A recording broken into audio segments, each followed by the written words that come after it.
Today on Mormon Times. He knows you. He sees your effort, diligence, and sacrifice. Acts of kindness never go unnoticed. The power of pulling together and helping out. Bringing lasting change to a mountain community in Guatemala. Latter-day Saint missionaries help provide clean water and better health for the families there. And Alex Boyer fulfills a lifelong dream, performing in Jerusalem. He'll join us in studio to tell us about it and perform live.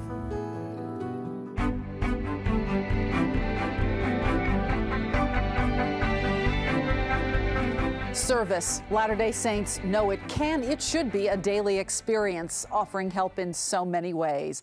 And when that service reaches and touches an individual, lives are changed. In a Seattle ward, one family's trial became a shared blessing for those who were willing to help. We just barely moved to Seattle. I mean, we were only in the area for a few months, I guess 4 or 5 months before Annie became ill. When I was looking at her, I could see yellow around the edges of her eyes, and I thought, oh, maybe she's getting sick. Friday, the 29th, Annie had her biopsy, and they still, after weeks of testing, they still didn't know what was going on, but it was getting worse. We did more labs on Monday, and Dr. Murray noticed that Annie had a little bit of encephalopathy where she was becoming a little less focused. She sat me down and said, you know, I'm going to admit her into ICU. When I got the phone call from Joe that they wanted me to come over because it was likely that she'd be getting a transplant,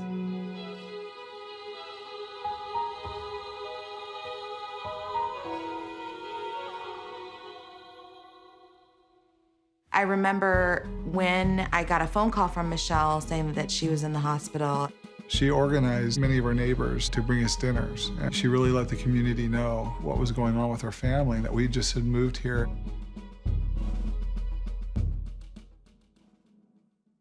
I know we spent some time together there in the hospital. It was a good bonding experience. It was a good chance for us to get to know each other a little better. I even called in to see if it was possible that I would be a candidate for a transplant. News travels fast on a cul-de-sac like ours, and when somebody's struggling, we hear about it pretty quickly. I went over there right away and babysat till maybe 1 in the morning. My wife and I came up with the idea that we'd do the garage sale for Annie. We approached them with the opportunity of selling carameled apples. Turned out to be a great success. People in the ward who didn't know this family just gave of their time, their talents, and even offered themselves as service.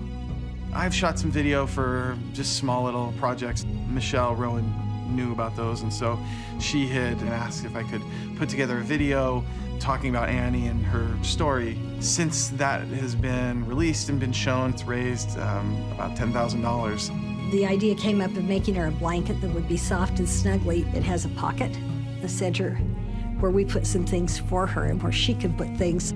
Laska Whitaker sewed a little tiara for her, a little crown, and sent it over in the care package. Annie just put it on and she just felt so happy. It was just really cute and really thoughtful. People I've never met were fasting for my daughter, were praying for my daughter and praying for our family. And I literally felt that strength. I don't know how to describe it. I remember the morning that I went into the hospital and Dr. Healy, her surgeon, was there and explained to me that a deceased donor had provided a liver for Annie and that it was a perfect match and that she would be receiving this transplant just in time. Our little girl's running around, you'd never know she'd ever been ill. It's by the sacrifices and by the love of so many people that really carried this burden. For the Master, I extend thanks for your work to serve the children of our Heavenly Father. He knows you. He sees your effort, diligence, and sacrifice. I pray that He will grant you the blessing of seeing the fruit of your labors in the happiness of those you have helped. That story, just one of many throughout the church. Latter-day Saints willing to reach beyond themselves to make someone's life better. Joining me today are two people who've seen firsthand how service changes lives individually and within a ward family, Eva White and Christian Berg. So glad to have you with us.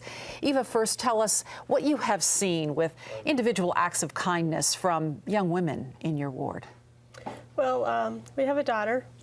When she was 10 years old, she was injured in an automobile accident and suffered a traumatic brain injury. As a result, she's quadriplegic and confined to a wheelchair and can't do anything for herself. And as she turned 16 years old and went into the Laurel class, her leader had the feeling that she really wanted to earn her Young Woman Medallion, and so she asked her if she would like to do that, and Laura gave her a big smile and a thumbs up. But the challenge was how to do that. Yes. And so one day when the leader had gone to the temple to do baptisms for the dead with the other young women, a thought came to her that if these girls were going to do baptisms for the dead by proxy for those who couldn't do it for themselves, why couldn't the girls do that for Laura and help her earn her womanhood award? And so she took it back to the ward and asked the young women if they would want to participate in that. And of course they all did. And so the girls and the leaders and the young women all signed up to do one of the 6 requirements or value projects for each of the values. And the trick was they had to do it in 10 weeks before Young Women in Excellence Night. And so they did. They worked really hard and they just did everything. And that night when we went to the program and she received her medallion, she just glowed. And it was just a wonderful experience. And it brought all the girls together as a ward unit, and it really touched our lives. It was one of those tender mercies that Elder Bednar talks about. Very beautiful. And it really touched other people too. And Christian, I understand you have watched an experience happen with a ward Sub for Santa program. How did that go? Yes, it was a simple thing for those who gave as well as those who received, but it had a profound influence on those lives. I remember personally a family that had a lasting impact on me. This was a grandmother who was in her 70s, long since been widowed, and raising 3 young grandchildren. She would work graveyards in order to be home for her kids when they came home from school. She would do anything possible to give these girls the best life that they could have. So many needs in one ward. We did, and the ward's needs were too much, and we got in contact with a ward from the south end of the valley that stepped up and didn't have as many needs and took care of these families. This little family, I remember they were happy but didn't have very much. My wife and I had the opportunity to go shop, to uncover their needs, and to gift the family. Their needs were simple: winter clothing, shoes, backpack, school supplies, and for Grandma, she wanted a toaster and a new mat for her front door and a vacuum. I remember when we dropped off the gifts, the looks on their faces and the joy in their eyes and in their hearts, something that I will never forget. Thank you, Christian and Eva, both of you, for joining us. Now, coming up. The greatest inspirational source that I have in life is Jesus Christ. Using her skill as an artist, Angela Johnson testifies of Christ in the new Light of the World sculpture garden at Thanksgiving Point. We'll share her story next. Your sword can be a sermon. And Alex Boyer will be here to perform Make Them Hear You from his soon-to-be-released CD. My brothers are there.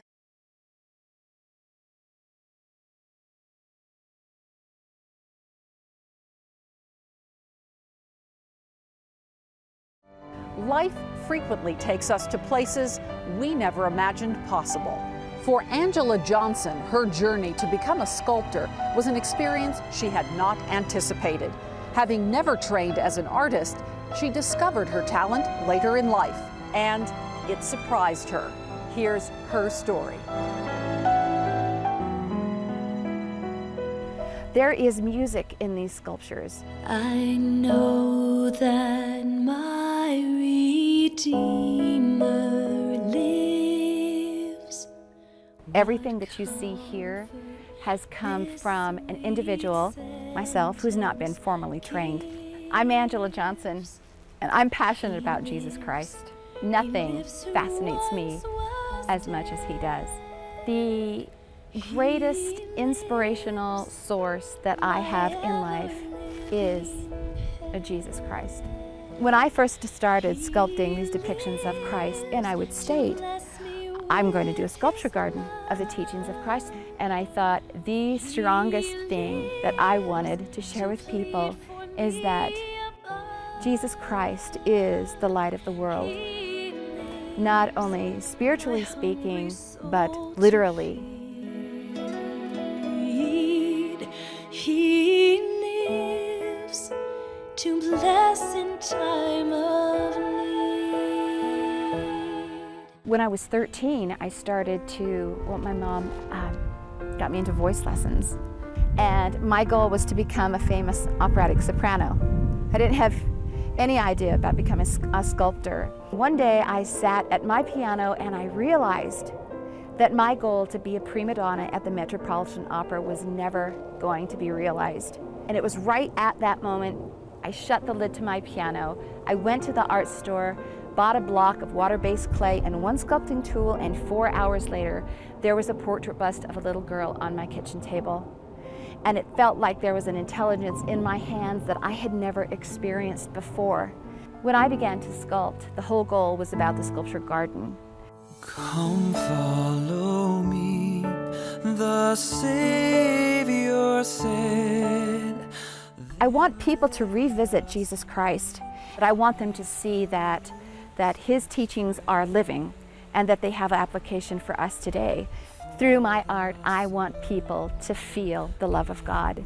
Through my art, I want something to touch them, something in the spirit to move past the pain in their heart, and I want the detail and love in my art to communicate his love for them.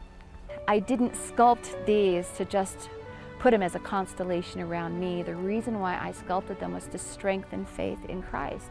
Jesus Christ said, I am the light of the world. The desire of my heart in creating these depictions is to really portray that Jesus Christ is the Son of God, our Savior. When you look around at all of the beauty that surrounds it right now, and this has been in preparation, I feel, for this time, for the light of the world. Lord, we would be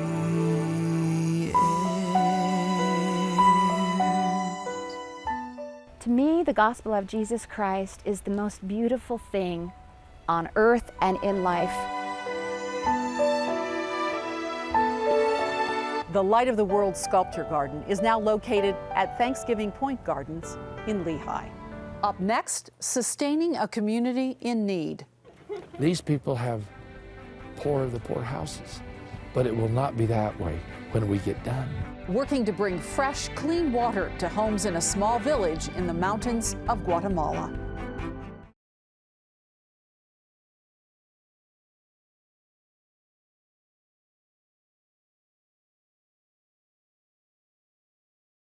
The church's humanitarian efforts are widespread, reaching millions of people around the world.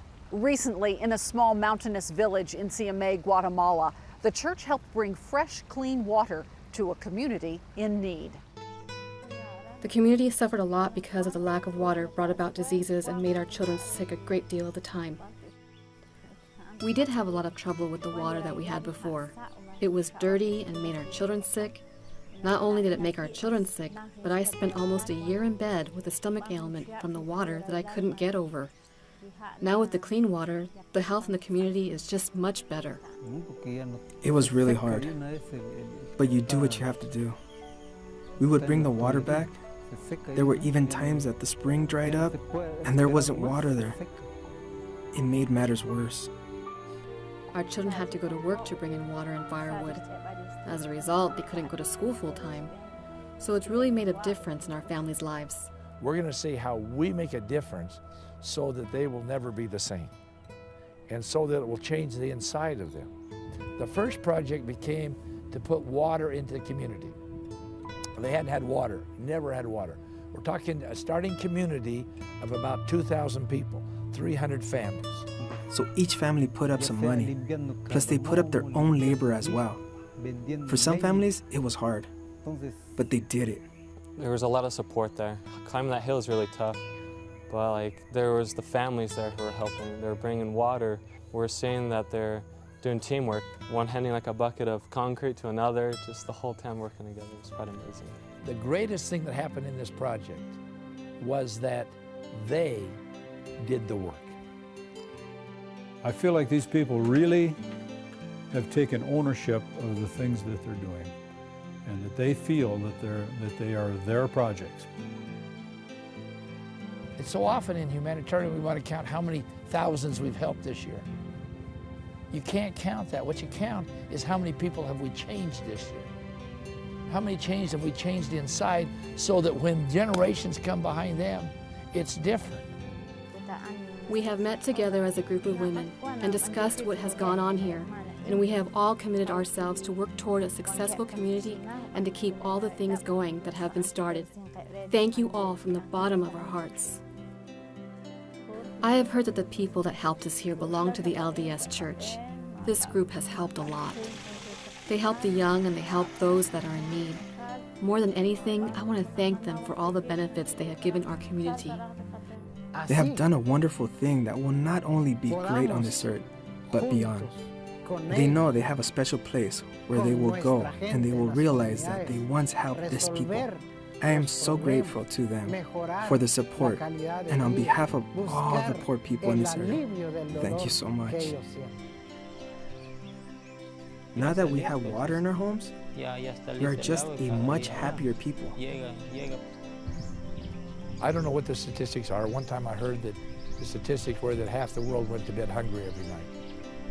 And sometimes when we complain about these little things that we have happen to us, I don't think we understand. And it's not always true, at least I don't believe, that everybody says, well, the poor people are always happy. Not true. They're not always happy. These people have poor of the poor houses, but it will not be that way when we get down. Church leaders in Salt Lake were made aware of the needs of the people in this village by church leaders in Guatemala. Senior missionary couples serving throughout the world frequently orchestrate these projects. And we have thousands of missionaries serving in the field. Each week, we like to highlight a few of them. If you have a picture you would like to share with us, email it to mormontimes@ksl.com. We'll be right back with Alex Boyer.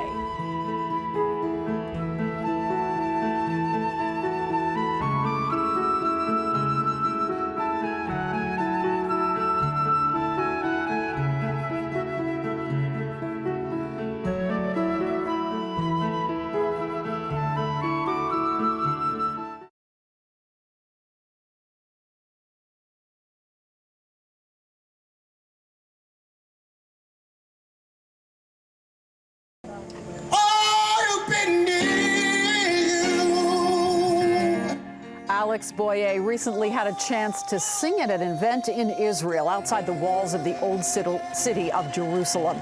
He joins me now with his composer, Clyde Bodden, to tell us about that experience. This is a long-time dream of yours, Alex. Carol, it was one of those things you put on your bucket list. I never thought it was ever going to happen. I thought I would be about 60 or 70, you know, but it happened. I got a phone call to just go out to wave a flag, actually, for an event. And I was asking them, please, I would love to sing. I'd rather sing, not wave a flag. Mm-hmm. And so I just kept praying and praying and praying. But I went out there and I took Clyde. Clyde came out with me. Actually, he paid for me. He paid for like 5 other people, a hotel, everything. Mm-hmm. We went out there on a whim, just me saying, I think that we should do this. That's all he went on. Yeah, that's what started. Well, tell me about this song that we're going to hear. Well, the song was actually, I'd never heard the song before, and Alex had told me that he actually, kind of a neat little story that he tells about the song, wherein many years ago he knew that he would sing that song on a very big stage. Oh. And he said, Clyde, I want you to do an arrangement. I have a feeling this is going to be a very important event in our lives. Well, we're going to hear it now, so I'll let you get set. Thank you both so very much. Alex is going to close the show for us by performing Make Them Hear You. Enjoy the rest of your Sabbath day.